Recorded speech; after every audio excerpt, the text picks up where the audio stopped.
Guess who's back again? Yes, we are back here, our regularly scheduled lineup here for episode 43 of the Monday Night Movie Club. And I'm joined with the new and improved Rob Motto. How does it feel being on East Coast time for the first time in God knows how long?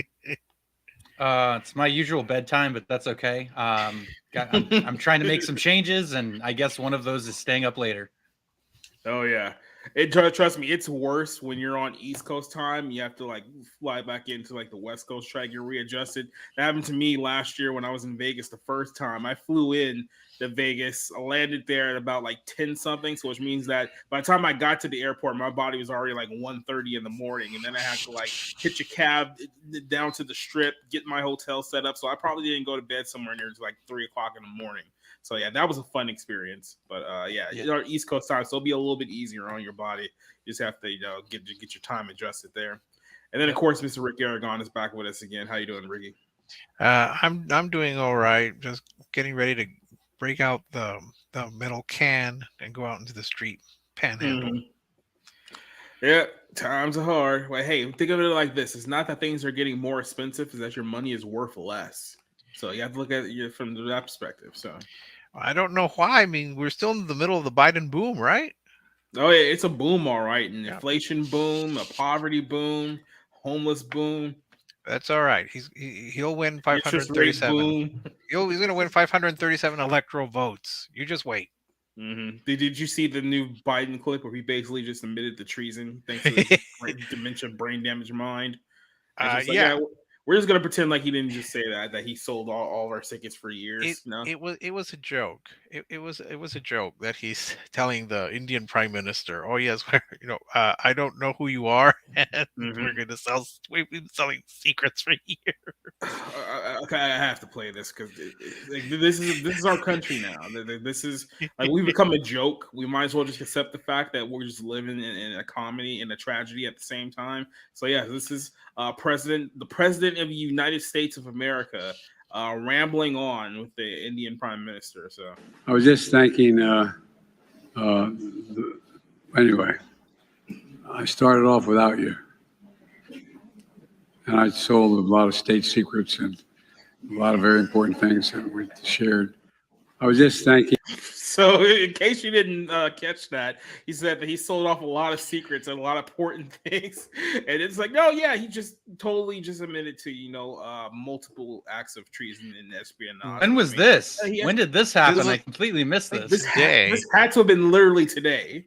Like, Oh, wow. I'll play it one more time just in case you guys didn't catch it. Anyway, I started off without you,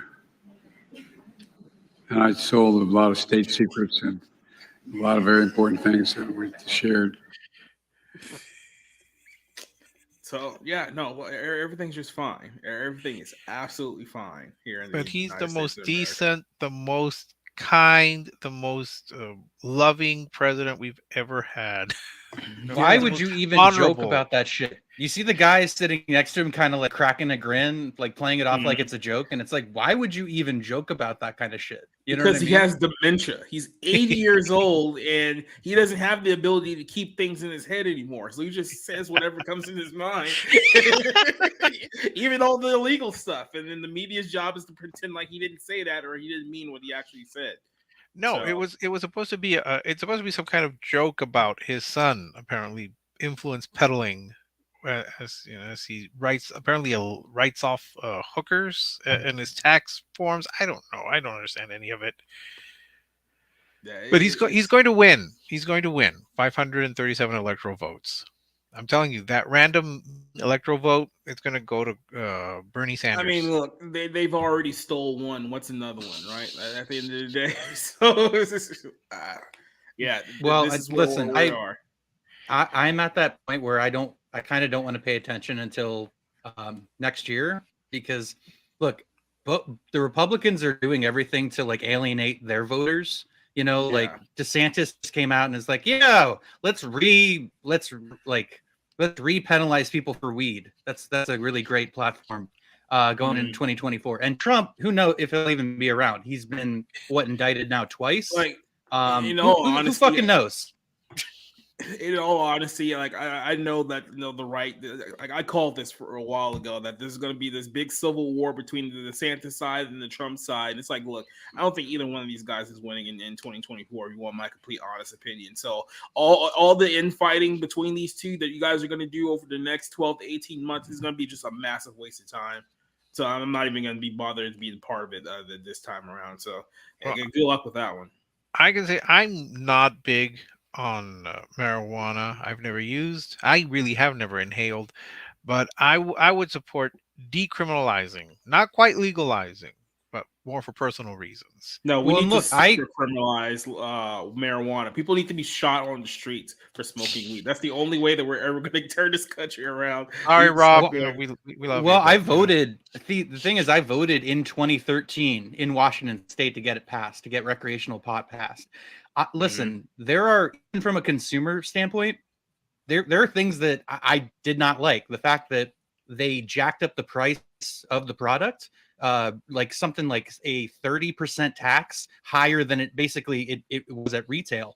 So you have those issues. You have the black market is still better in terms of potency and having a better product than what this sort of government system can come up with. So even from a using standpoint, it hasn't exactly panned out. And I'm not against sort of looking at additional regulations or additional safety measures, because it's there have been issues, and I don't know that it's been a wholly positive thing. I think it's good that you're not jailing people anymore unnecessarily, but I don't know if it's a social good to say that weed is passed in certain states. I think what happened was that everyone bought into the lie they were saying 10 years ago that, hey, if we just legalize marijuana, all the drug cartels are just going to go away. Like they're going to just fundamentally fall apart. And then it's like, well, fentanyl's here now. So it's like, oh, shit. Well, the reason is because, of course, they decided they were going to regulate it and tax it. And, of course, that's not going to help businesses because they want to make the profit larger and get the government out. But that's where you're going to go to the black market, and you're still going to sell it illegally. It's called the African American market. Thank you very much.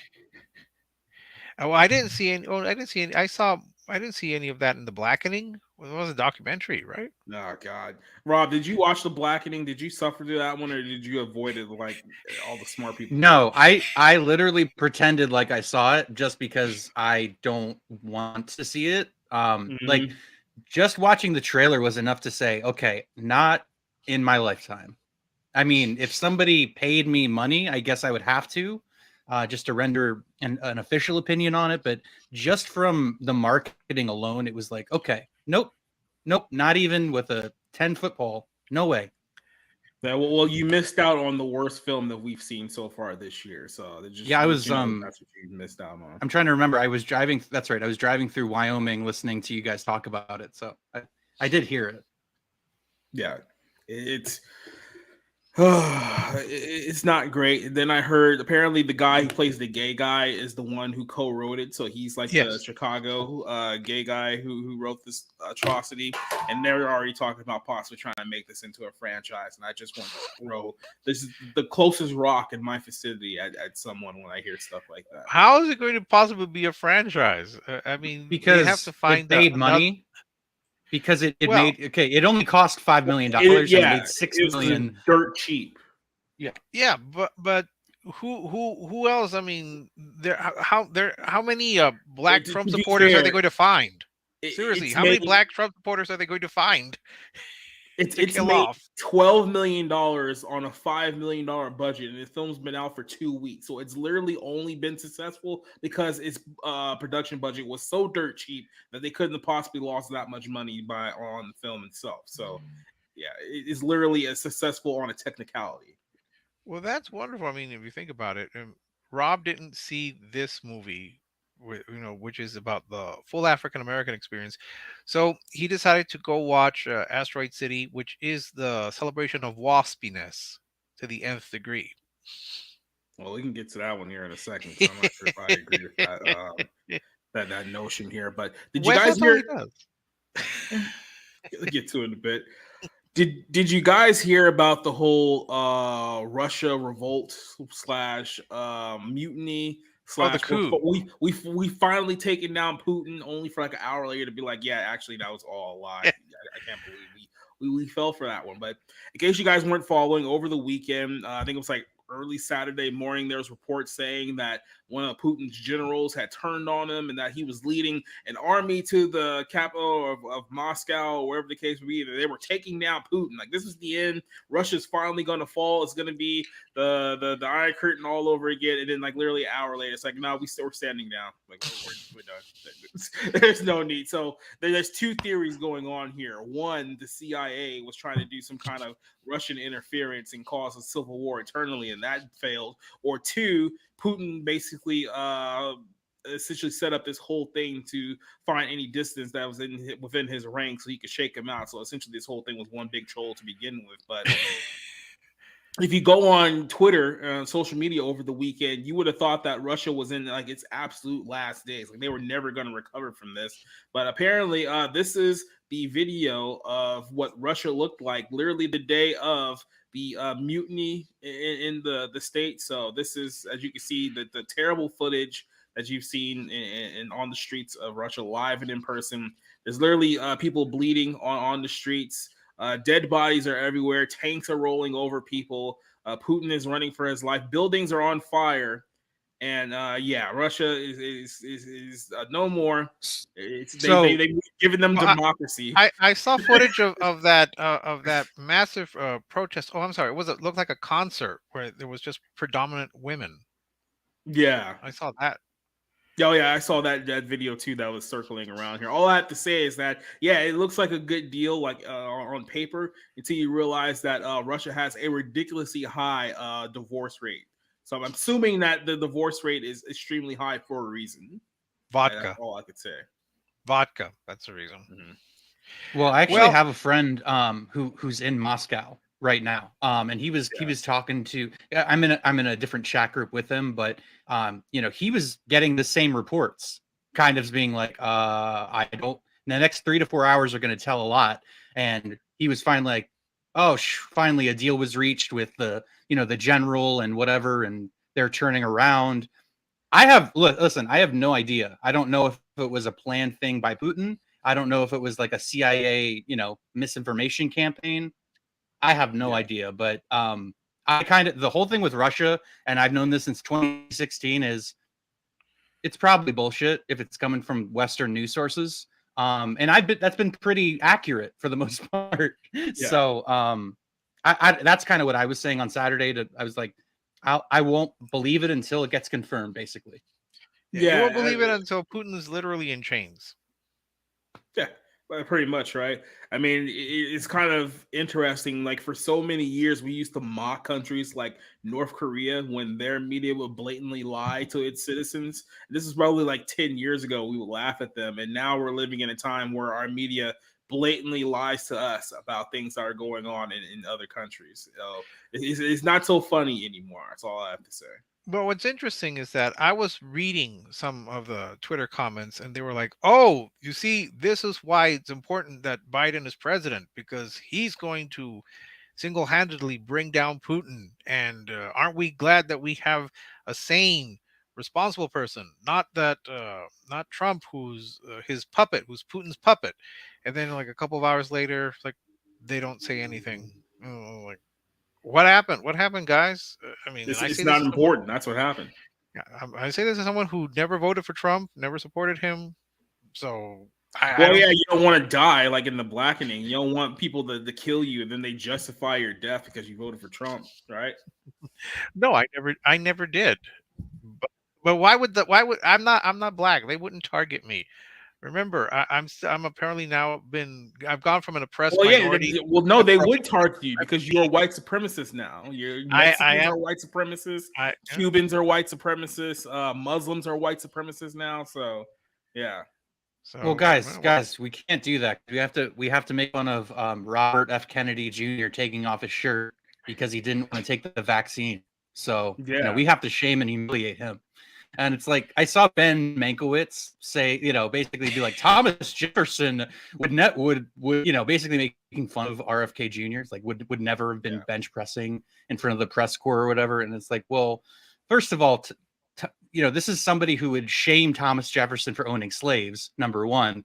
And number two, it's like, it's, I don't know, it's 300 years later, and it's somebody that upholds the principles of liberty, which is something Jefferson thought was pretty important. So it's just like, shut the hell up, commie Ben Mankiewicz. Like, just please shut up. What, don't you have like underage girls to comment on again? Like, there's this very awkward Young Turks sort of interview where he's like commenting pretty strangely about like young girls, and it's like, okay, dude, whatever. You just maybe stay in your own lane. Oh, I'm sorry. Are you implying that someone who would be on the show called The Young Turks may have some questionable feelings about the age of consent?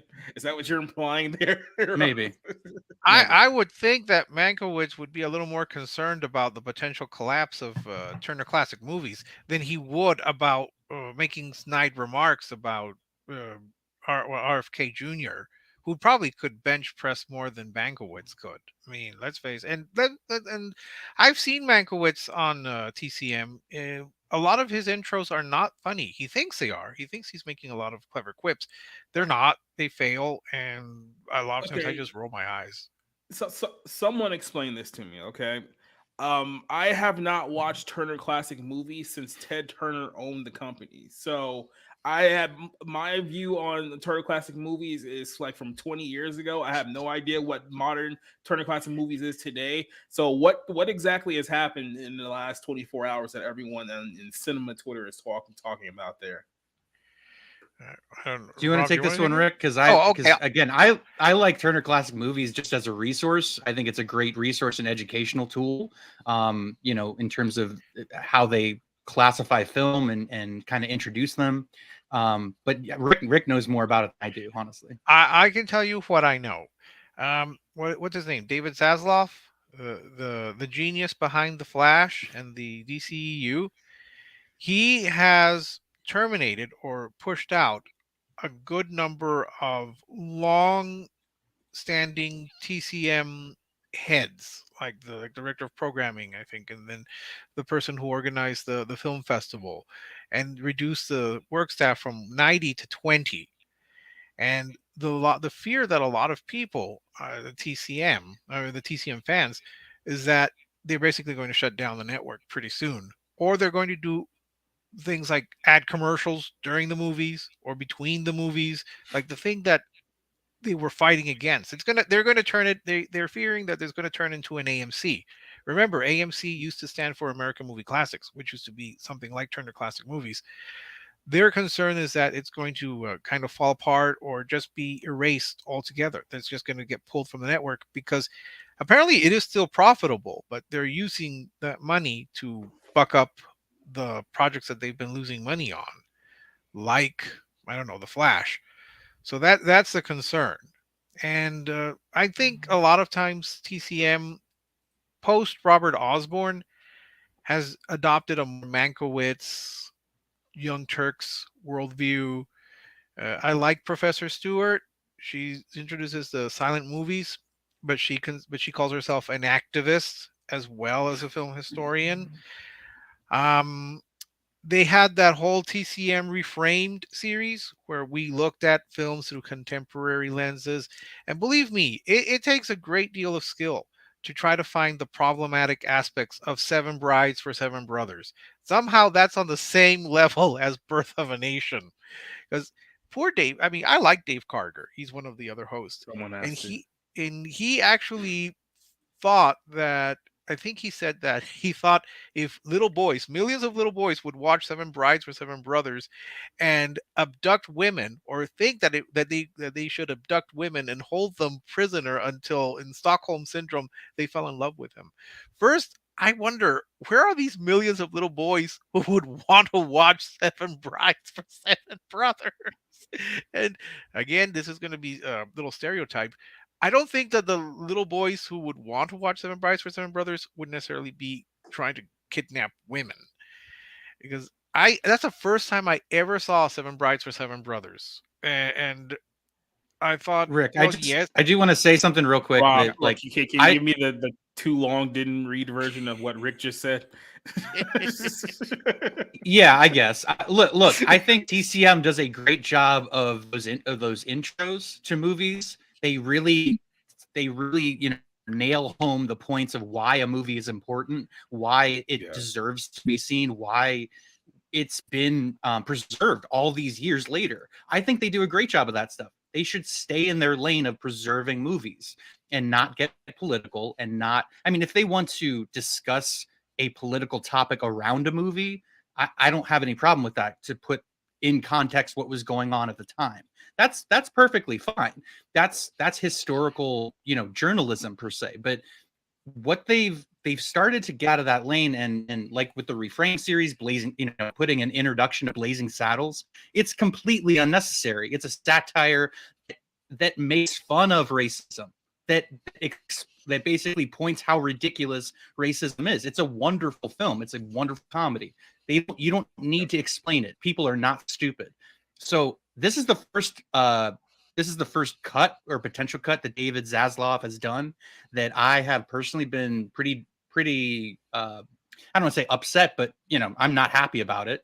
I love TCM. I love the content that they produce, but and I certainly believe they have a place on the Max platform and with Warner Brothers as a company, but they, I think they can afford to cut back some of their political commentary as well. Oh yeah, I think when we were watching that Reframe series, we were all surprised that Eddie Muller, the noir host, was apparently the most woke of the people there, which thought just kind of a strange dichotomy. Tough noir guy, and he's like, oh, we need basically trigger warnings. And somebody did point out, apparently, when they showed Gone with the Wind, which of course is highly problematic because it romanticizes slavery in the South, that there were three hosts: Professor Stewart, I think Ben Mankiewicz, and Eddie Muller. Apparently, they rarely let Professor Stewart, who is a black woman, speak. Like, it was more about Mankiewicz and Muller. Perhaps speaking. It was for the best. I don't know. I couldn't tell you.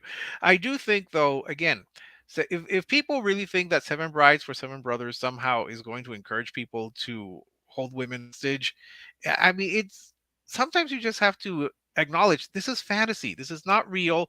We're perfectly capable of separating fantasy from reality. Or if you're in the mindset that we use movies and television shows to control people and shape their minds, you get terrified at the idea of a movie or television show that may not teach people things that you want them to be taught. So maybe it's a little deeper than that. You ever think about that? But no, I mean, I certainly I love TCM. Every year, I like to do that Summer Under the Stars series where I review as many of movies of the selected players.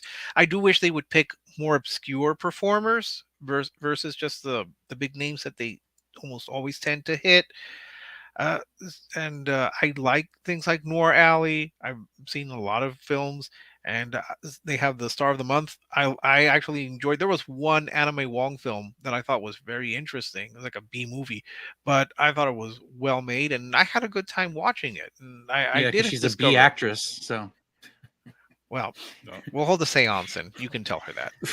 Yeah. Okay. Well, let's give a quick little shout out to our guys in the chat right now. No, Duke Nukem's here is asking us the question: do we like Naruto or One Piece? I will say this: I do not like either one of those two anime. So that's a question that goes over my head. I'm not sure if you guys have any opinion on the matter. No, I don't think I've seen either. I mean, I prefer Neon Genesis Evangelion if I'm asked, but no, I've never seen either. So I have no opinion. Yeah, I'm more of like a Digimon Death Parade type guy. So yeah, these other two. I mean, if you put a gun to my head, I guess I'd pick One Piece, but that's not a very assertive answer there. Just put it that way. Doba Fett's here saying that not too high on legalizing pot. Get it? Not too high. It was a pun. It's supposed to be funny. That's why some people want to legalize so they can tax the hell of it. That was the idea, right? That's what they sold us 10 years ago. And then what happened to that major surplus of money? Now somehow the government is taking even more money from us than ever before. So apparently that weed money wasn't as big as a pothole that they thought it was going to be. Legalize lean. Yeah, good luck with that one, buddy. I'm pretty sure all the rappers will enjoy what they should do is they should tax marijuana and say this tax money is going to Ukraine, and then I'm sure we'll get a lot more people buying it. I'm so fucking sick of sending tax dollars to Ukraine. Please stop. Oh no, we just sent another $500 million. That's And all. that was after we just revealed that there was a $6.2 billion accounting error that gave them even more money. Like I got fired once for an accounting error of $75. I just want to put that into perspective. That we had a $6.2 billion accounting error to the Ukraine. So yeah, Scalper says that One Piece has over 1,000 episodes. There's no way of starting that. Yeah, it's the same. It's like going back and watching like the first episode of Pokemon and trying to catch up to where they are now. Like there's really just no point. So you might as well just give up while you're ahead. Saw first brides. I'm sorry, seven brides and seven brothers when I was about 12, 13. Like the movie didn't compel me to go out and kidnap a woman. Well, maybe you didn't watch it right. You ever think that maybe you're the problem here? Yeah. So Yeah. Obviously, that was the gist of the movie. It wasn't a musical romp that you're supposed to not take serious. You're supposed to just be inspired to abduct women. yeah. And just another real quick point before we start with our movies here. It's like I used to be a big TV fan. I'm not gonna sit here and lie and pretend like I wasn't, but I generally just don't watch TV shows anymore because look, the writing is just abysmal. It's not compelling, and there used to be television shows that you can watch. Be like, oh, this show has 93 episodes. Well, I'll start binge watching it from beginning to end, and I can actually enjoy it from start to finish. It's like those days are done.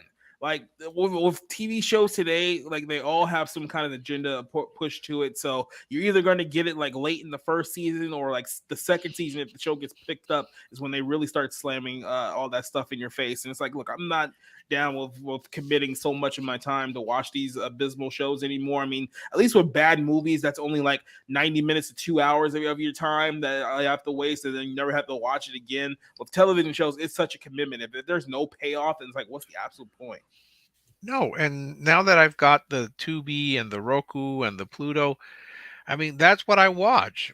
Pluto just has the I Love Lucy Yep. channel, the Three's Company channel, Tubi and Roku. There are a lot of Pluto has, documentaries that I watch. Pluto has heat with me though, because they got rid of the American Gladiators channel. I like the American Gladiators channel, so yeah, they got heat They, with me. they replace it with Wild and Out, I have no idea what they which apparently replaced it with. that shows a lot on I think on Pluto. Yeah, I think ridiculousness is also on there too, but I mean that's pretty much all that MTV has this day. It's like ridiculousness. So And when it comes to TV, I pretty much stick to HBO Max. I mean, I know it's not going to get any fans on this show or the Barroom podcast, but I've actually really enjoyed The Idol, Sam Levinson's show.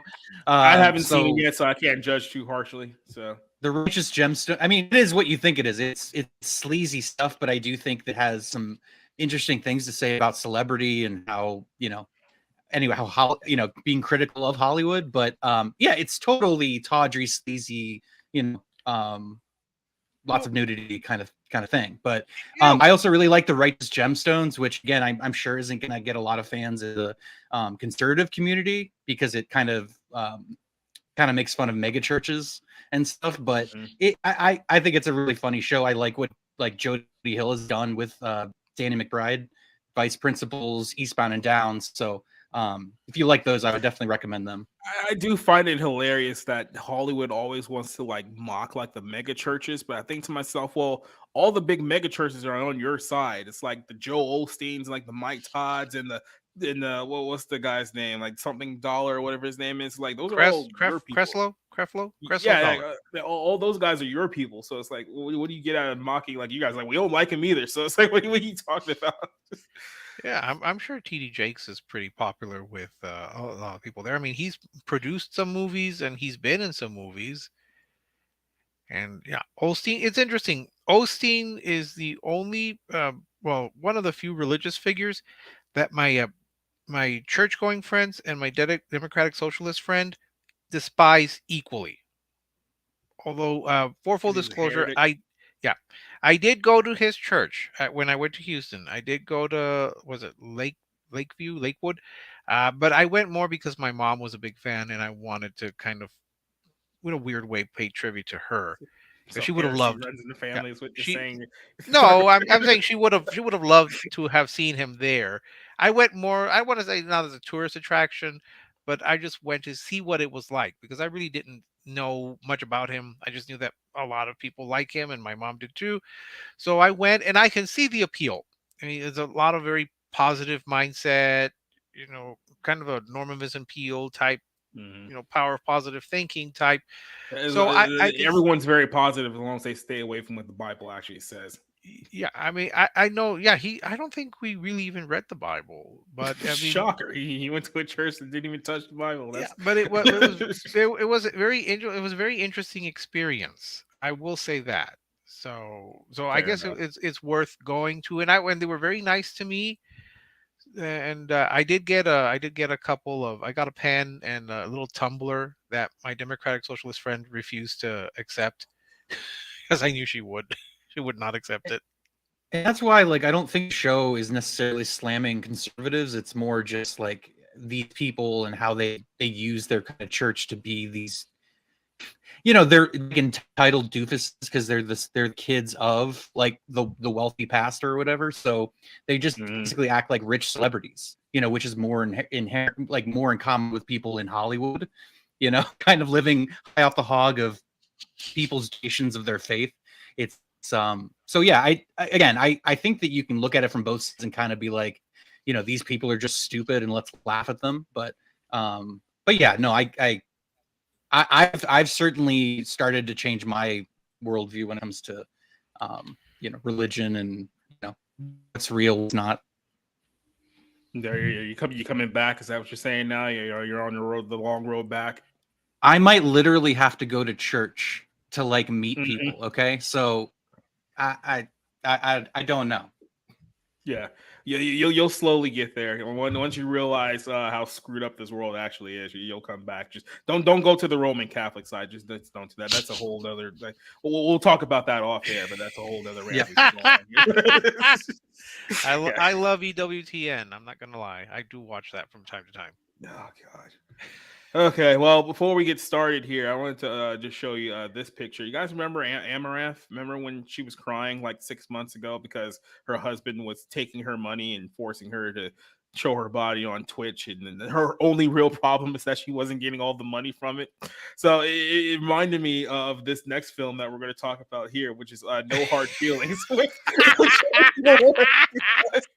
Literally, the entire idea of this movie is that Jennifer Lawrence is a 30-year-old white woman living somewhere in the Northeast, and she loses her car to the circumstances of her own doing, which means that she can't drive Uber, and apparently Uber is paying crazy amounts of money where you can just like rack up thousands of dollars in savings over the course of a very brief period of time. But we'll get to that later on. But she doesn't have a car now. She can't make money. So what is she going to do? Well, Craigslist is apparently still a thing. And there was an ad on Craigslist saying that, hey, if you sleep with our son, then you can get a car, not even a good car, a Buick, like something that's something that probably has been driven in like 30 years. But I mean, hey, a car's a car, right? Even though like I'm pretty sure Uber has like car requirements on what you can drive. Like I can't just like start driving Yes, they my do.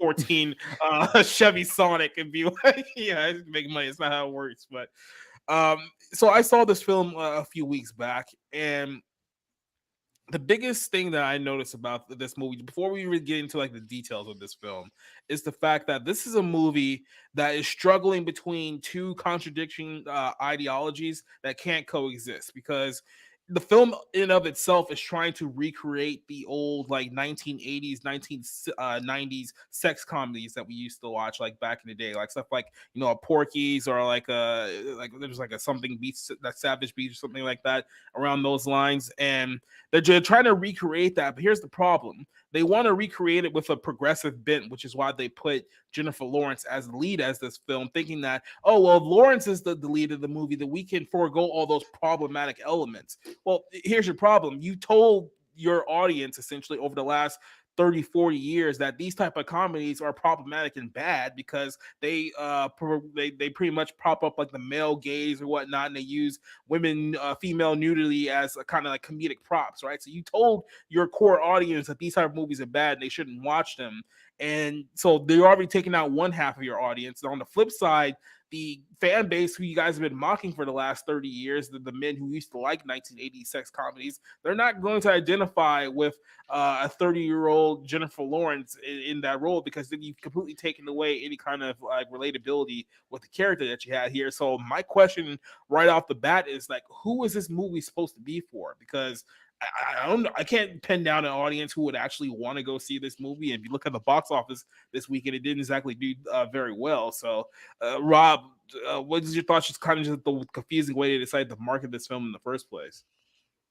Yeah, I mean, I think that it's supposed to be for the Judd Apatow crowd, people who would have went to see Trainwreck almost a decade ago now, or Funny People, or This Is 40, things that are kind of on the back half of his career where it's petered out now. But that seemed to be who they're marketing for. And the way they marketed it was as a raunchy sex comedy. And of course, they show more than they need to in the trailer. And despite all of that, I actually think that the first 30 minutes is decently set up, for Yeah.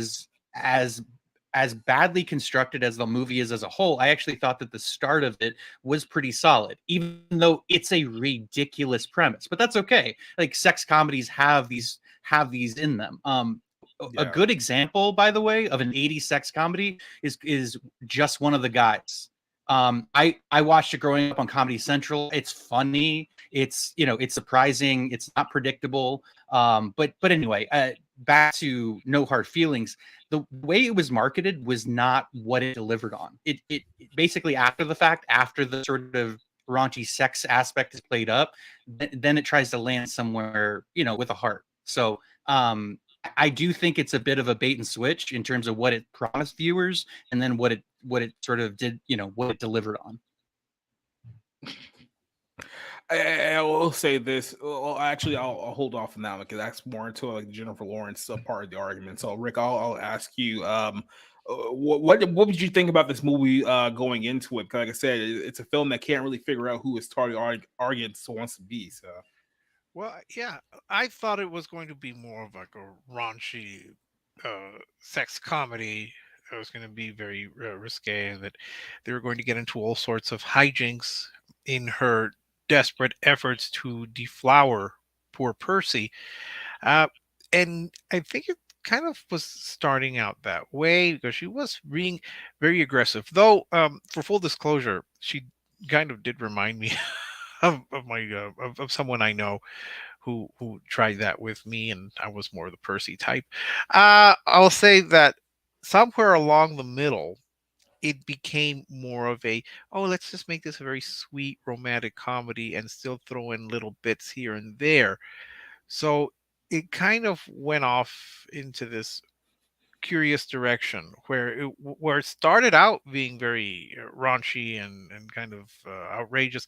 I mean, when you've got J Law walking out of the out into the out from the ocean fully nude, going after those two men and a woman who are stealing their clothes, and then from later on she goes into this, oh, let's recreate your prom, or let's go ahead and have a version of a prom.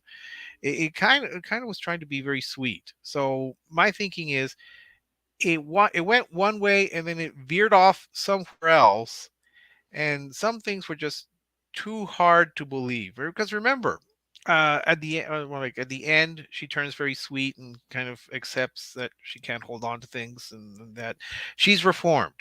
So we're getting one of those movies kind where, of yeah, reformed, yes, not fully reformed. well, we're She doesn't. No, she doesn't change.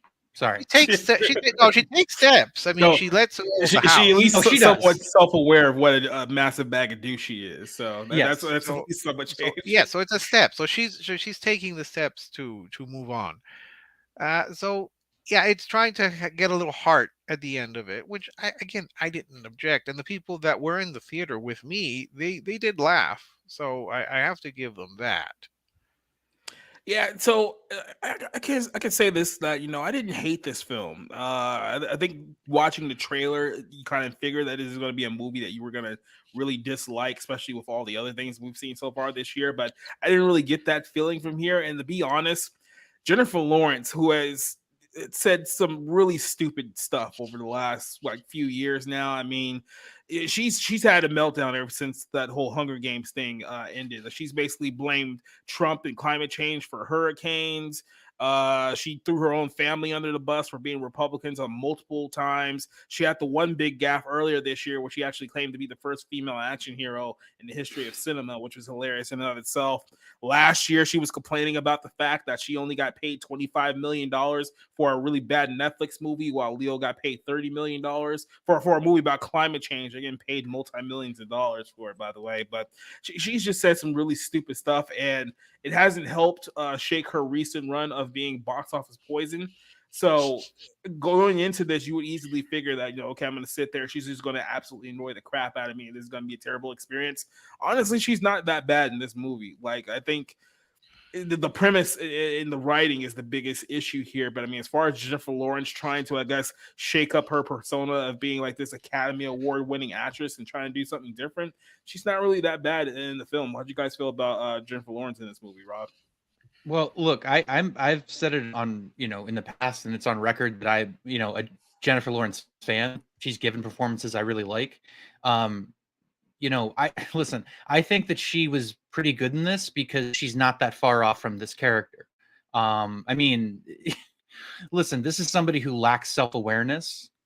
Her character lacks self-awareness, and Jennifer probably went through a period like that. I mean, I remember her one-on-one interview with Adam Sandler where she said, "Oh, I hate it when people come up to me or like want to talk to me about like fans of mine," and he was like, "That's weird. You should be appreciative of your fans and like want to say hi to them and all that." So she's had this very weird, like holier than thou, like public persona for a couple years now, and been a box office like drag. So she needed has an easy.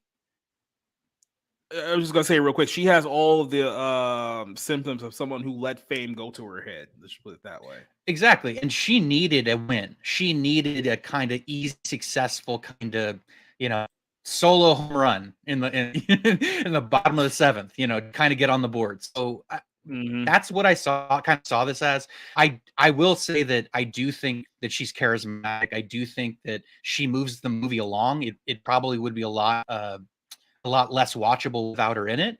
But I don't necessarily think it's not a great role. And so there's not much for her to do except kind of fill that charismatic loser sort of persona for, an hour and 45 minutes. By you, Rick? I thought she did as good as she could with the part that she was given. And it's interesting that she's trying to be like a little more, I guess, vamp in her persona. But I mean, that was the character. She was supposed to be trying to be some sort of seductress to this kid purely for her own self-interest. So I admire people who do things for their own self-interest without worrying about other people and how they might react. Yeah, I thought she did. I thought she did well. I'm surprised though. This is the second time where she's been nude on screen. And this is a person who was very proud of the fact that she was not. I mean, that she, did not have any nude scenes or topless scenes. This and Red Sparrow are the first times that we've seen, or we've seen more and more of her. I'll say that she did. I think she did well. It was, I want to say, an amusing performance. It might have been not the best performance she's ever given, but then I say this as someone who does not think she should have won for Silver Linings Playbook. Yeah, I completely forgot that other movie that she was nominated before that one. Apparently, everybody else did too. But Winter's Bone.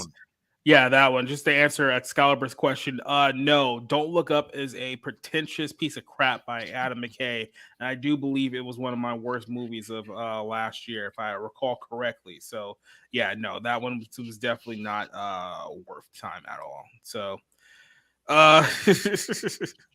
Yes, so I mean, yes, I did. Yeah. So, like I said, the whole premise here is that she's trying to sleep with this 19-year-old kid who's like this really socially awkward, like nerdy kid, almost like it's weird how it's like he's portrayed as someone who's probably a lot younger than 19, but of course he has to be 19 for the sake of not to have any other creepy undertones be in this film. But they treat him as if he's like maybe 15 or like 14 or somewhere like that. You know, he's supposed to be like a 19-year-old kid, and it's kind of that disconnect here where we're trying to do a sex comedy but from a female perspective, and then like Jennifer Lawrence is stuck being kind of like the raunchy, kind of more vulgar type of personality and character, which could be off-putting depending on what movie that it is. But I think with this film, one of the things that I found that it didn't really help is that if this was just a completely over-the-top comedy, which let's be honest, a lot of the 1918 and the 1980 sex comedies they were just completely over the top and ridiculous. Rob, were you here a few weeks back when we watched Rock and Roll High School? Yeah, I was here for part of it, but yeah, like Revenge of the Nerds is another one. Yeah, where it's just like it's a fantasy. It's a ridiculous fantasy.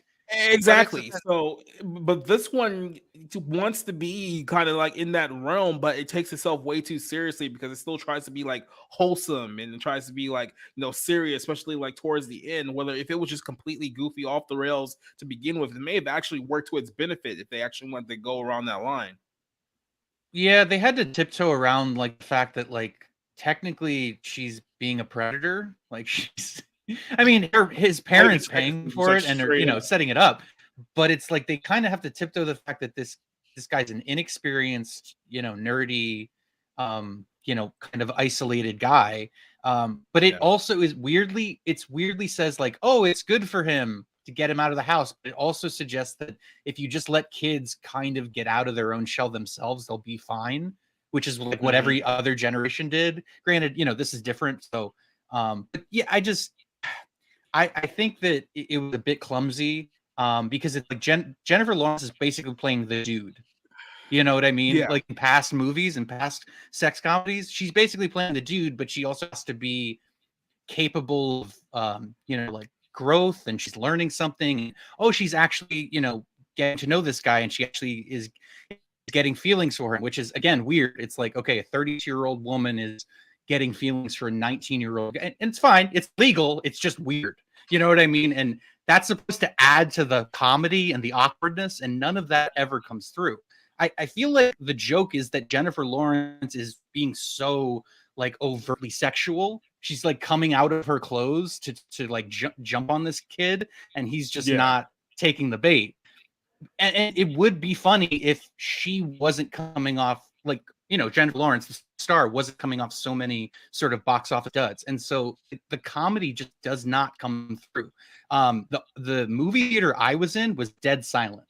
There were no laughs. So again, it's whatever. To me, it's a mixed bag as the whole movie. So, I mean, look, the one scene that got the most laugh out of everyone is kind of the scene that everyone's talking about here. Her little nude scene towards like the mid part of the movie where she convinces them both to take off their clothes and skinny dip. And while they're in the water, you got these drunk a-hole teenagers come and try to run off with their clothes. So she literally comes out of the water and then beats the crap out of all three of them, even suplex one dude, which I gotta admit, I mean, that scene did kind of make me chuckle watching Jennifer Lawrence suplex another dude naked. I mean, there's humor to that, so I can't completely bury it. But I mean, this is something that I've heard both sides of the argument against, because once again, like I said earlier here, these people in the progressive sphere, they don't like these sex comedies, so they don't like the fact that Jennifer Lawrence had to get naked in order to get a laugh out of the audience, because it's like, oh, this is wrong for women and blah, blah, blah, and all that nonsense, right?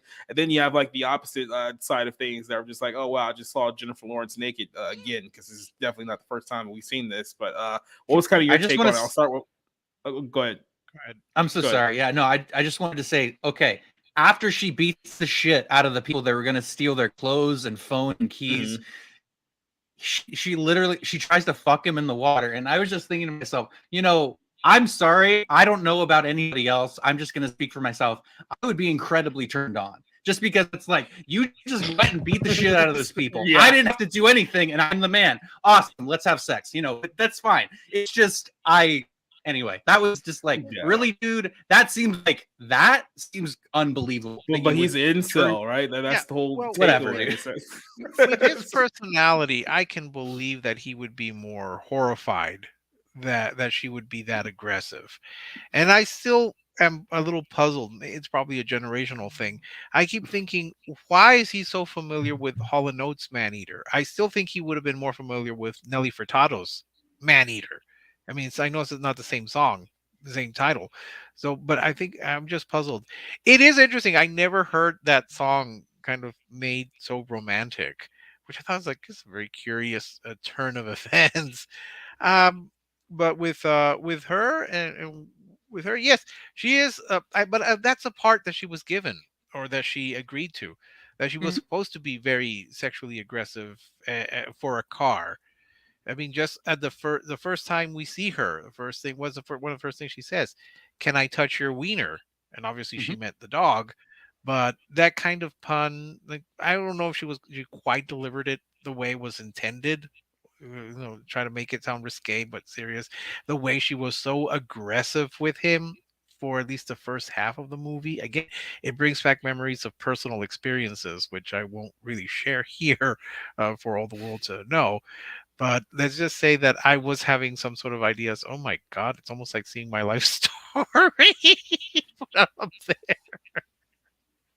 So maybe So that's did why I you enjoyed said it a did you little see more. yourself identifying with the character, Rick? Is that what you're telling us? I'm saying that Percy and I mean I never played video games, so that was a big difference.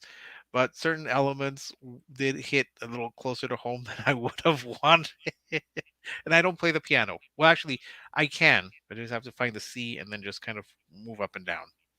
Well, I will say that I actually liked that scene. I thought that that was a nice scene with where he's playing the piano or whatever. But it was just you know too little, too late. Yeah, he should have played "I'm Not Mad at You" from Tupac. That would have endeared a lot better than "Man Eater." But I guess he couldn't get the It rights just to that. seems a very strange song to focus on because they played it twice. They played it when she's beating the guys up, and they're playing it when they're at the restaurant. And again, I just wonder why that particular song because it just seems a strange Well, here's selection. the thing too. I wanted to say this: the Jennifer Lawrence, like when she's at the party and they have their phones out, and she's like, I don't give a fuck you. You know that was great. I did like that moment. However, that kind of attitude is more Gen X. And She's sure, kind of Gen X. she's a millennial.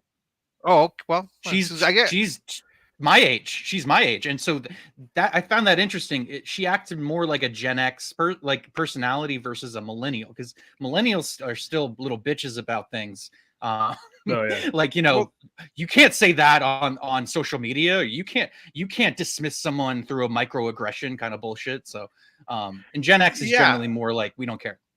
Well, I mean, they did kind of play up the age difference a little bit more to where maybe you would have thought it was a Gen Xer, because I think you're right. Gen Xers would not have would probably say something that could be now construed as homophobic. Remember, that was a big issue, and they kept recording it, and and I did laugh at that line when he discovers the deception. He invites her, and he says, "Yes, in 4 years we'll both be seniors."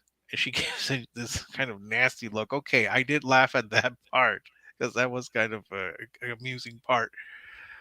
So yeah, again, I don't think I hated it. I'm with Jacob. I didn't hate this movie. I thought I thought it did what it was supposed to do mostly.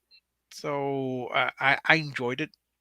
I don't know. We'll get to the rating right now, but if there's anything else you want to throw at us, I mean, so there's, I think one of the better, well played sequences in the film, outside of the one at the beach, was the one where she's kind of invading, like this high school party, and she's clearly way too old to be at this high school party to begin with. So it's like I do like how they kind of like take shots at her, and then it's like the scene where she's trolling these two guys who are, I guess, like frat guys. I think she called them like gay or fag or something like that, and it was like, oh yeah, you're using gay slur unironically as a term of like it was some kind of like woke nonsense. You're like, no, no, no, I'm actually an ally of the LGBTQ whatnot. And so they kind of like flip the whole thing on her. And I do kind of funny when Hollywood tries to do like these little like scenes where it's like, no, see, we're against kind of the wokeness too, even though like you guys are like the biggest proponents of it at the same time. But the one scene where they're like where he's I guess trying to sleep with like this one girl, but he choked on like what was like a Tylenol or like Advil or something non-secular like that. So she's like literally like in like the bathroom, like trying to force him to like throw up, and then of course she gets run out by a bunch of teenagers. That was one of the bits in the film that I actually thought worked for the most part. And the parent, Yeah. the parent also Oh. threw her out. Oh yeah, the parents, because Matthew Broderick, who luckily is not behind the wheel of a car in this movie, is in the film as the kid's dad, and they're both. I mean, they're fine for like their roles. To me, they were kind of like more laid back than I was like expecting them to be. Expecting to be just like a little bit more neurotic for the sake of the film here, but I mean, they kind of did enough of this film here. But what was kind of your best part of this film, the best bit of the film, kind of the worst bit of the film? I'll start with you, Rob.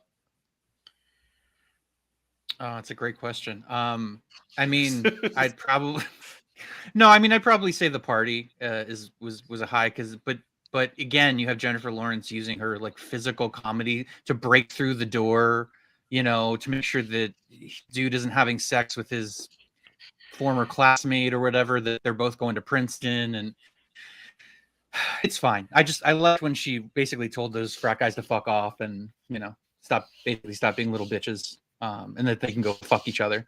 That's probably the best one. The worst one is like when she's trying to seduce him by shaking her ass in his face, and then she puts him on her.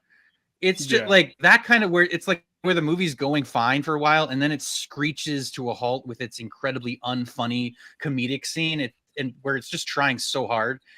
I'd probably place that one. But yeah, I also want to point out what the fuck is with Jennifer Lawrence's character constantly being like, "Oh, I hate rich people."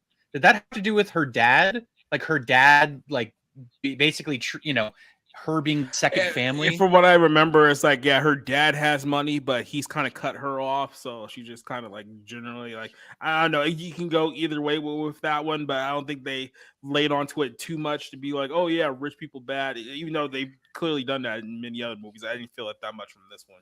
Because she has general resentment to the people coming there for summer, the boating community or whatever, and it's just like, okay, is it tied to her dissatisfaction with what happened with her dad, and that she just carries it around? That never really was clear, but I think you're supposed to put that together. I think it came from the fact that she was barely holding on to the house, and my thinking is, and maybe I'm reading too much into it, is that the property taxes were going higher because the wealthier people were coming in, of course, buying the houses, and with more income and with a higher property tax rate, she was not able to pay her taxes. And again, this is another part where I'm kind of relating a little too much into things, because I mean, I think I'm able to pay the property taxes on the house that I inherited from my mom. I mean, I didn't, and I'm perfectly legitimate. Thank you very much. But I will say that that was something else. My favorite scene, I like the party scene, and I like that scene where he goes and she kind of pushes him to play the piano and play Man Eater, because I was surprised at how romantic he made this song, which is like, I never thought of it in any kind of way as this moving musical number. It's like, look, if we're going to pay six figures for the rights to use it in our movie, then we're going to get our money's worth.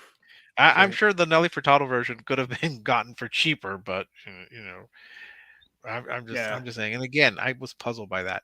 I didn't buy the whole scene at when he invites him to dinner, and then he finds out through the car that they've all been kind of in this plan to get him to have sex with her. Yeah. And I'm thinking, no, I don't believe that you just could hit the buttons and then just tap into that, especially because he doesn't drive. So how would he figure that out? And how do you know? Do you have any modern technology in your house, Ricky? I barely got an app of Sirius XM on my phone, so I'm moving in that direction. Then he calls that friend to destroy the car, and of course it crashes. Um, but I'll say, yeah, that's probably my least favorite or least plausible moment because it just seems almost predictable that either he's going to find out and then he's going to have to figure it out. I have to admit, I did kind of find that scene where she's driving him from the beach and he gets on the hood of the car, and yeah, you could see some of the effects were a little cheap, but I kind of rolled with it as she's speeding to avoid the police and he's barely hanging on. So yeah, I did find that amusing. I will say this, so I guess we can kind of. It's right. You could be a lot funnier, but like I said, this one doesn't really know what's its audience is, and because of that, it has like 1 foot in, 1 foot out on a lot of issues that it probably shouldn't have. So I think that this one was definitely missing something that made it stand out. But if you're asking me just on a grade, I mean, you can watch it. It's a decent film. You're not gonna hate it. It's not gonna be overly entertaining, but it's a pretty solid watch. I mean, I give it like a 2 out of 5. That's kind of like my base rating for this film. So that's where I'm at. I'll let Rob go, then Rick.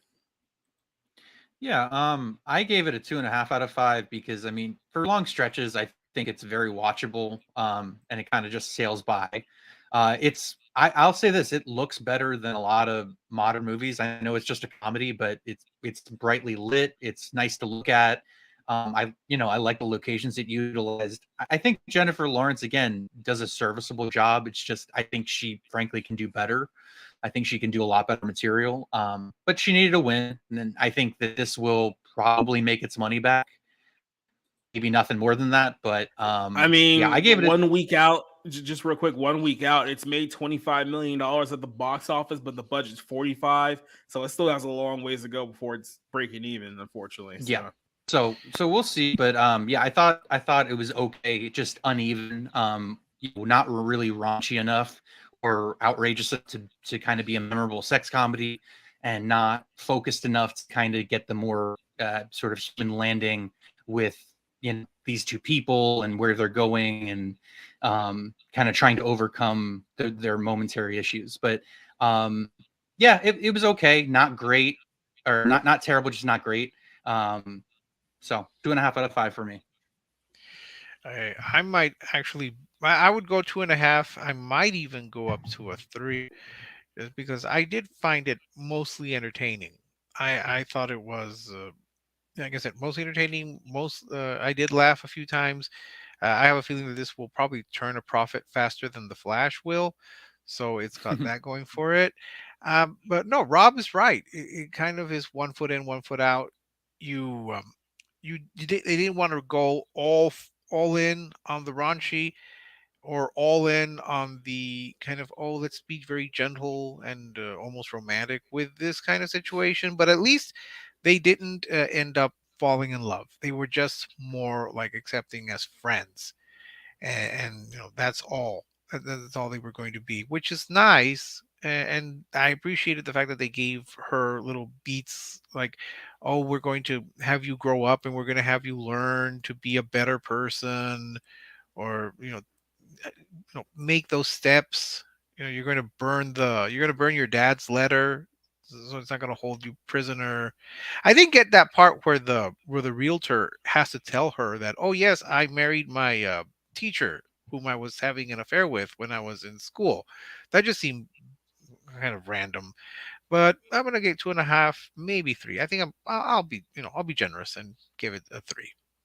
They needed a cameo for Hassan Minaj, so that's why. Why? Why? I don't know. I'm not friends with the director or whoever makes He, those casting decisions. he's already in that haunted mansion. I see him in the Do you trailer. know what So really bothered me is when he gets upset, after playing Maneater, and he leaves all of that crab on his plate. Who leaves crab like that? Yeah. That is a slap to the face. I've never had crab. I'm not rich like They you. never You've explained never who had flipped the crab. bill either, so. I've never had crab. That's true. I've had she crab soup, which is awesome. Wait, you've never had crab in your life before? I've Like, what kind of weirdo are you? I live in the middle of the desert. Why would I have crab? That's not an excuse. There's red lobsters in Texas. Don't try to convince me otherwise. Yes, there are red lobsters in Texas, but I still wouldn't have crab in the middle of the desert. Okay, well, have you ever been to a Morton's Steakhouse? I've never even heard of a Morton's. I've never heard of Morton's Okay, until never right mind. now.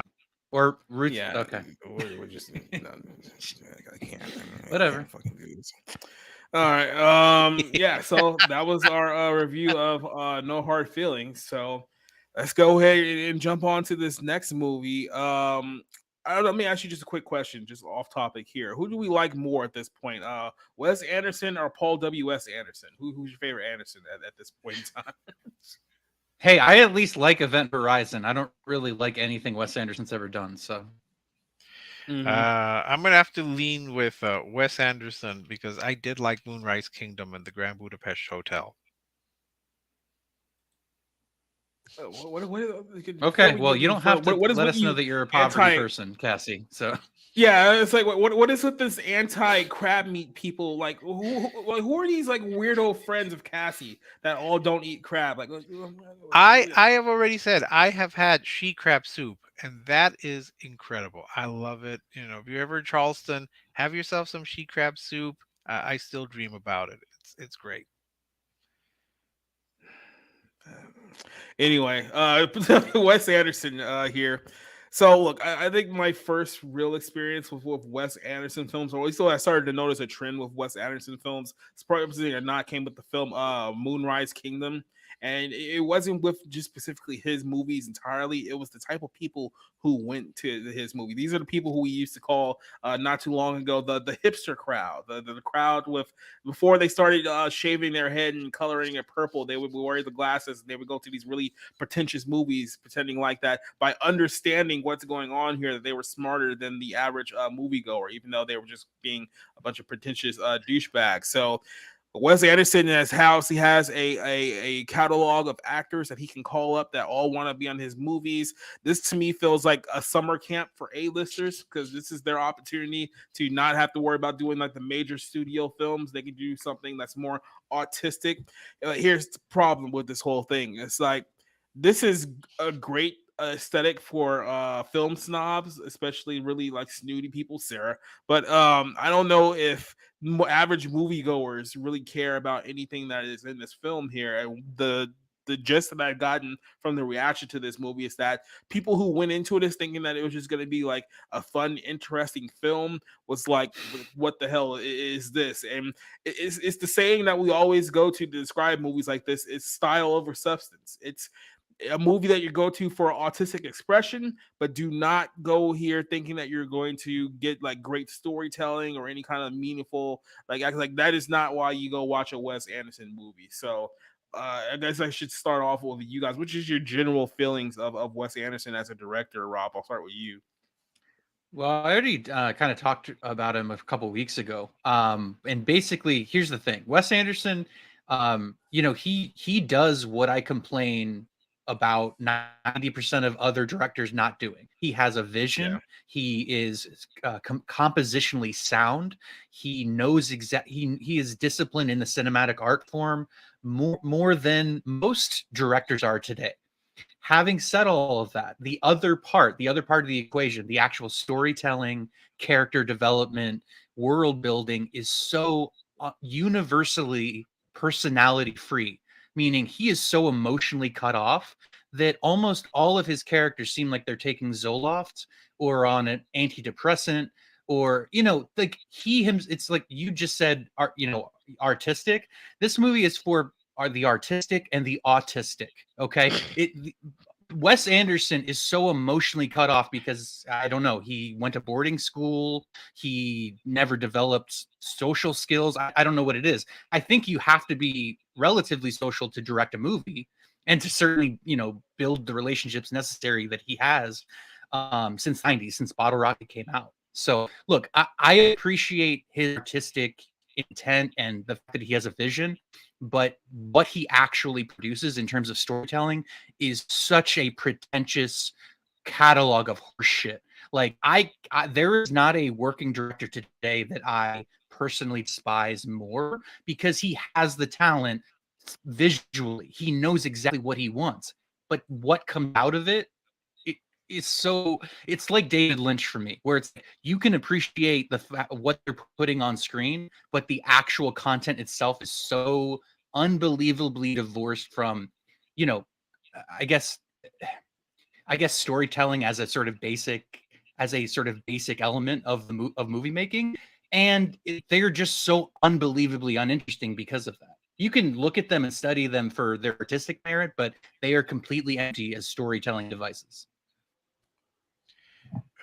First, I will have no anti-David Lynch talk here. I will run up to Pennsylvania.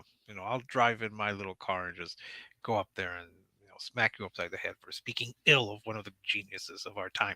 Now, as for Wes Anderson, yes, he has a particular style and he sticks to it, whether good or bad. If you go to any of his movies, except for maybe Bottle Rocket, which I think actually manages to have some kind of editing instead of just always panning, usually left to right, left to right, left to right.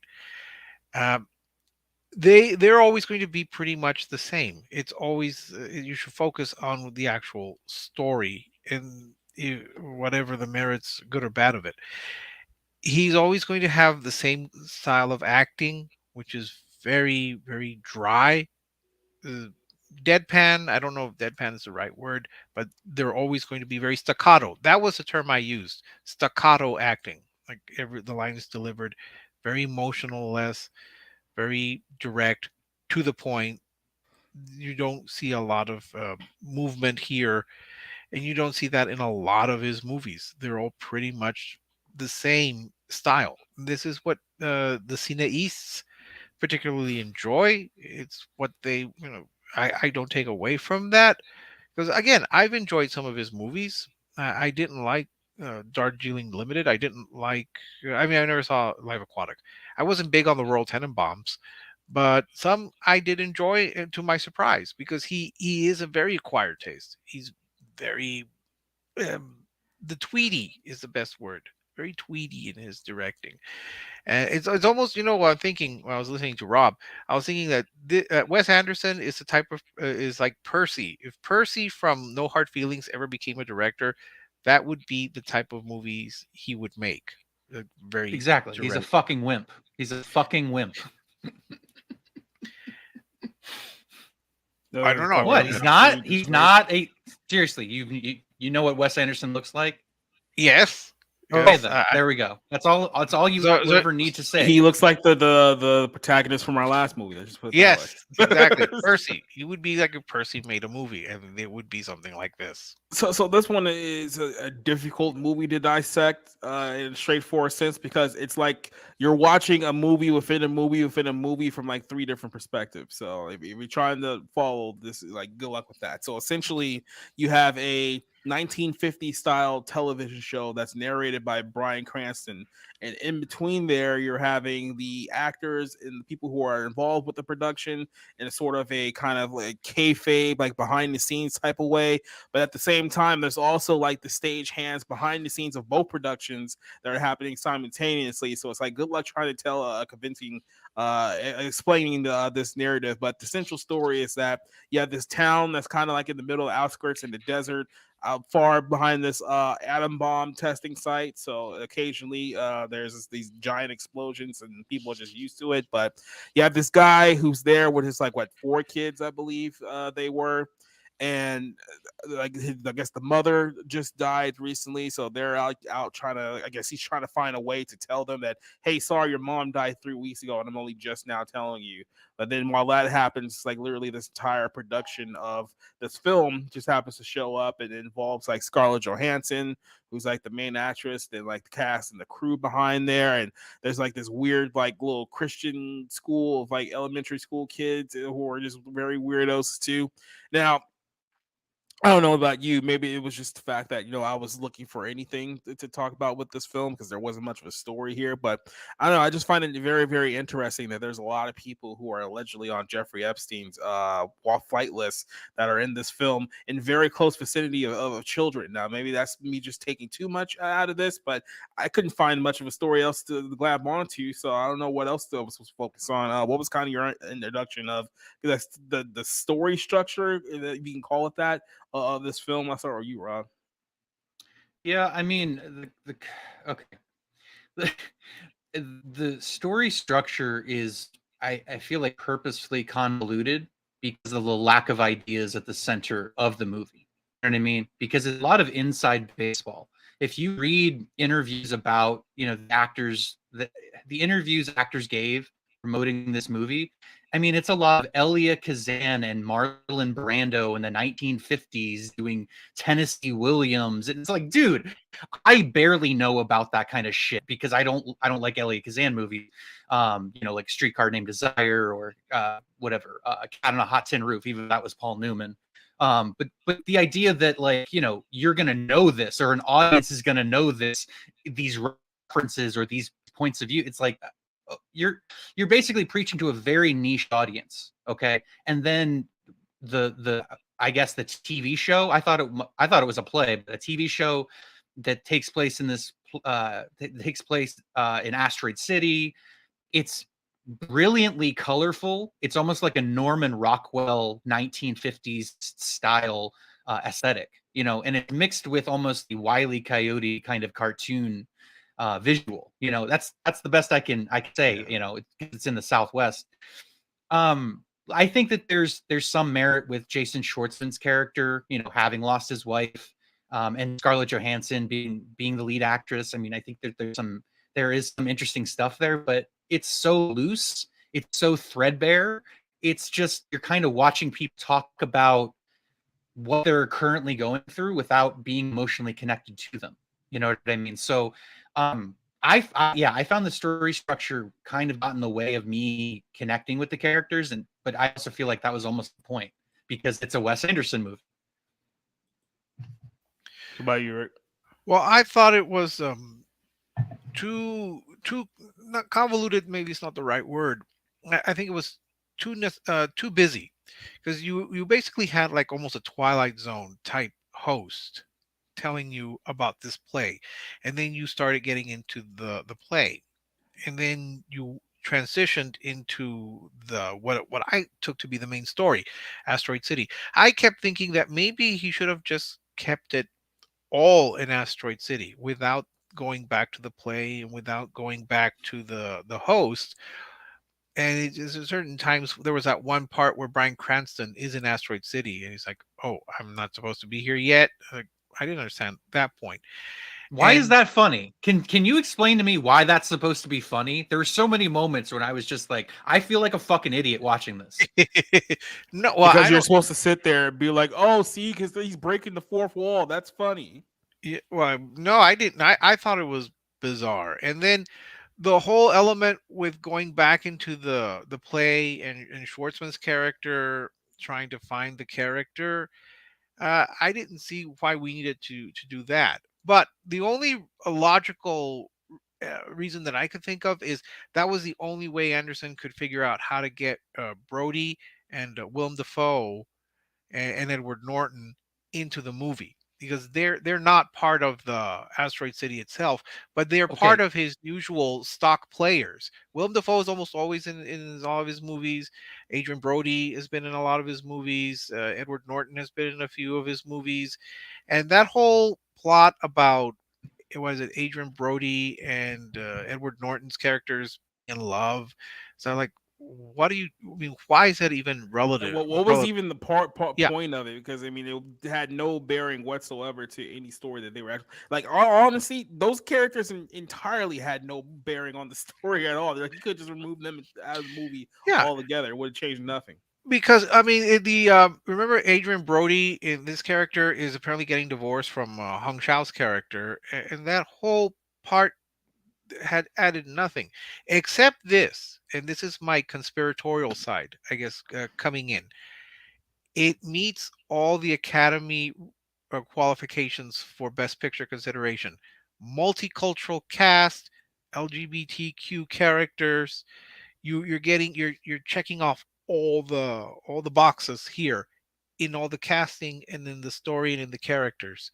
So that was the only reason I could think why we needed to have Edward Norton and Adrian Brody apparently be lovers, why we needed a kind of pointless scene with Hong Shao in this movie, why we had, I guess, more diversity in Well, usual to be Wes fair, Anderson film. we have talked about that in many films now, where because these movies don't want to have these characters in the film because they really don't pay any bearing into the story whatsoever. They'll throw a scene in there just to establish that these characters are gay, so that way GLAAD can get off of our backs when they do their yearly report about how many gay characters there were in movies and television shows every single year. So I and mean, maybe this this is is just a throwaway scene just to establish that hey, these characters are gay.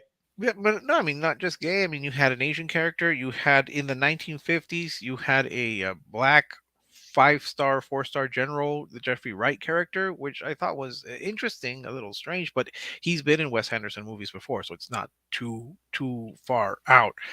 I just didn't understand why he needed to put in the TV show about a play that's going to feature this story. It just like was needlessly convoluted and kind of just putting in far too much. I wish he had just stuck with the story in Asteroid City and just kept it to that. There's you need to go into anything else and found a way to introduce Defoe and Brody and Cranston into this story, which he could have if he had bothered to. But I guess he was trying to be clever in the way he was presenting it, because this is something that I've not seen him do in other films. Oh no, that's not true. Grand Budapest Hotel is something similar, where it's the writer remembering the story that he was writing or not writing, and that was one of the Grand Budapest Hotel. So it's not completely out of his box, but a little too much. A little too much. You kind of get cut off. You're starting to focus on the Asteroid City story, and then bang, you have to go back to the play. Bang, you have to go back to the TV show, and then you have to find out that you can't wake up if you don't fall asleep, or whatever that line was. I said this too, just watching this film, and I wonder you guys back. Like this felt like a movie that was not only shot by AI but written by AI as well. Like there was like the visuals there. I mean, I know that's supposed to be like the most oppressive part of like his films is the visuals and like how the movie is shot and how the camera is framed up. Like to me, it's just like look, I get it. Like I understand like long shot and mise en scène and all that nonsense is, but it's like it doesn't impress me like that much if there's absolutely like no substance. Like there's been movies that kind of have that style and have more of a story here. Like I'm sure if you guys remember a movie called Columbus a couple years back had what's her name, like Haley Roth Richardson. What was in the movie, and the guy who played Spike in Cowboy Bebop fairly recently. I can't remember his name, but I think it was like Henry Cho or something like that. John That Cho. one. John Cho, Yeah. thank you.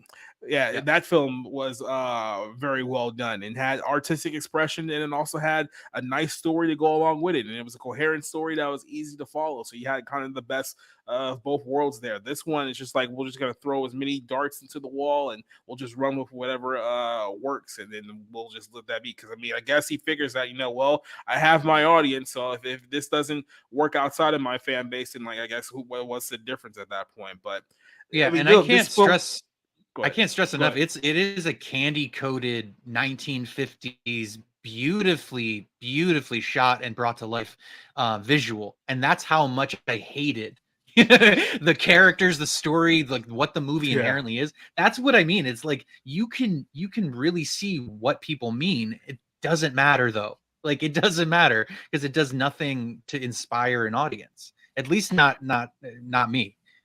Well, I'm sure that you got excited when they broke out into that musical number. Was it the alien father, and like they do this kind of hoedown to the kids were doing a hoedown because one of them wrote that. Remember that little song that he wrote about the aliens? Oh yeah, okay. Now I remember talking about that. So, Yeah. it's like no, it and just seemed- the stupid alien comes and visits them and what is it? He takes the asteroid, then he brings it back, and apparently that's Jeff Goldblum, even though I thought it was claymation. Yeah. Like just I'm sorry. It's like what this is what I mean. Wes Anderson is simultaneously an 80-year-old man and a 9-year-old child.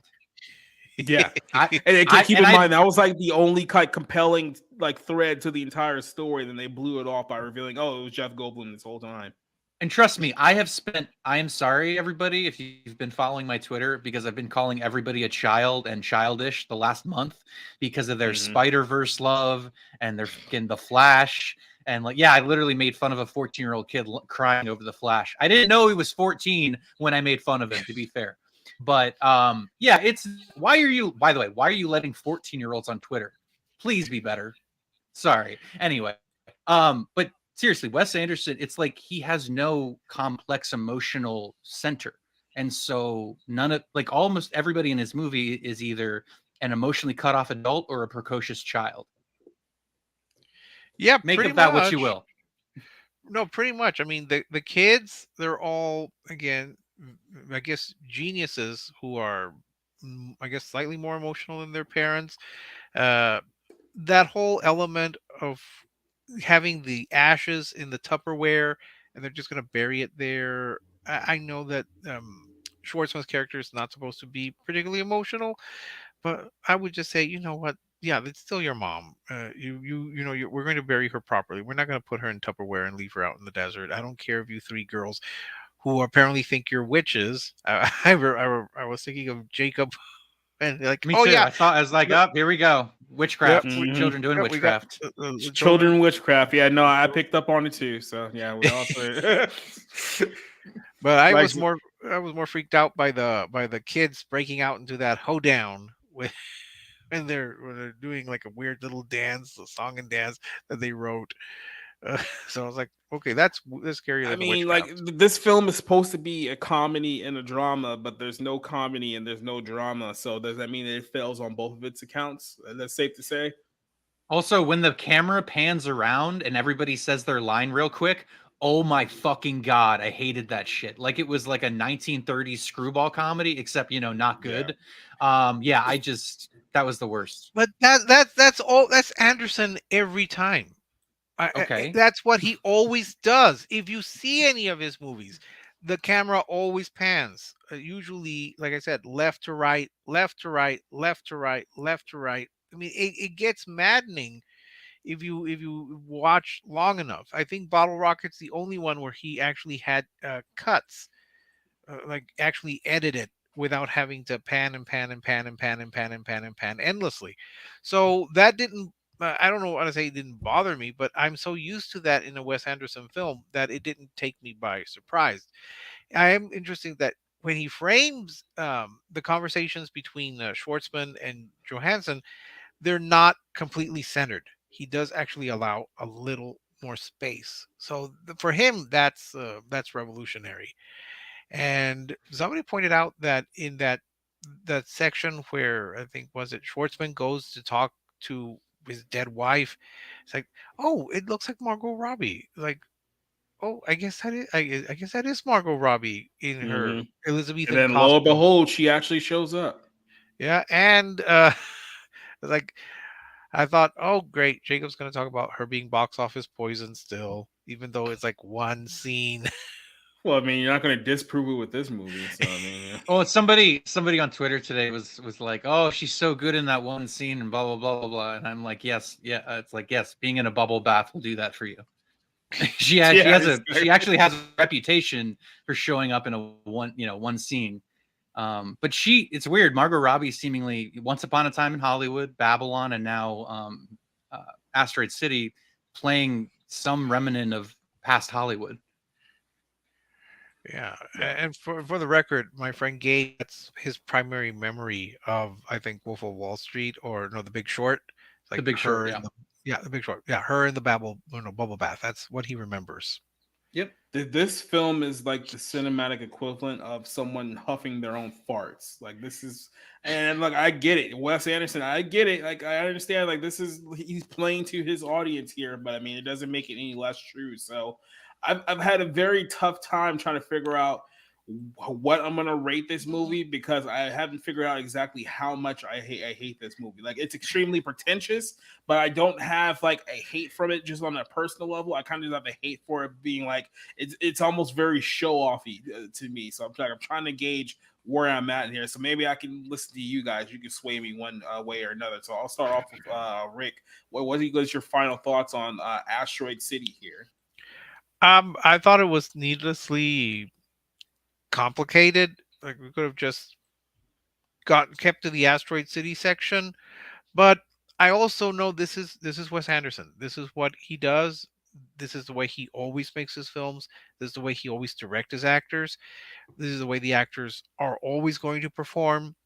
Very dry, very straightforward, not have a lot of emotion. I think I think it's the movie that has seen the most emotion when Tom Hanks at one point goes, "Oh!"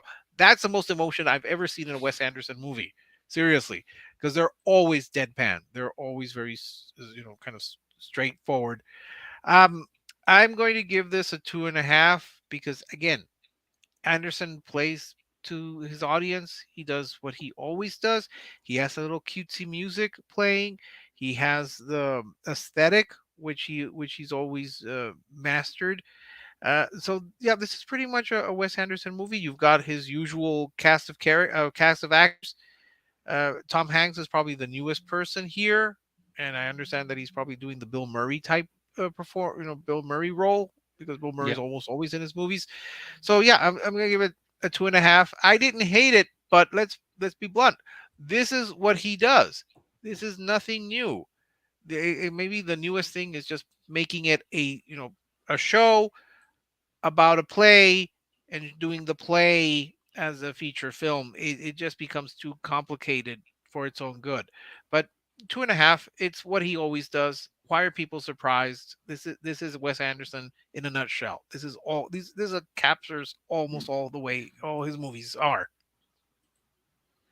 Well, it's Oh, not being Rob, what do you about think? being surprised. It's about actually critiquing the movie in front of you. And if an artist never changes and just does the same thing time and time and time again, it's sort of like, okay, well, what's the point? You know what I mean? So if we've seen this countless times before, then we should at least be able to criticize him on that point. Yeah, I agree with you. It is a Wes Anderson movie, and I will say that I liked it better than The French Dispatch, which was one of the worst movies of the year that I reviewed it. I don't remember if it was 2020, 2019, what it was, but The French Dispatch, that was a giant pretentious piece of shit. This is only slightly pretentious piece of shit. And again, it's not without its pleasures. I think visually there's a lot there to appreciate. And again, even in the weird, stilted, stagnant performances, you can still find good things that Jason Schwartzman did and Scarlett Johansson did. But just story-wise, character-wise, this is a complete zero, just a complete nothing burger.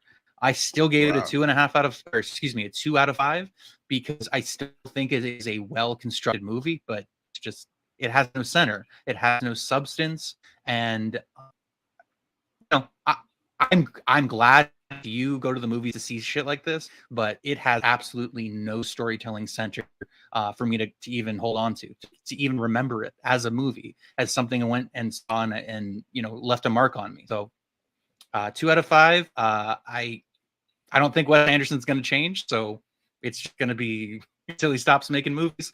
This is how it's going to be.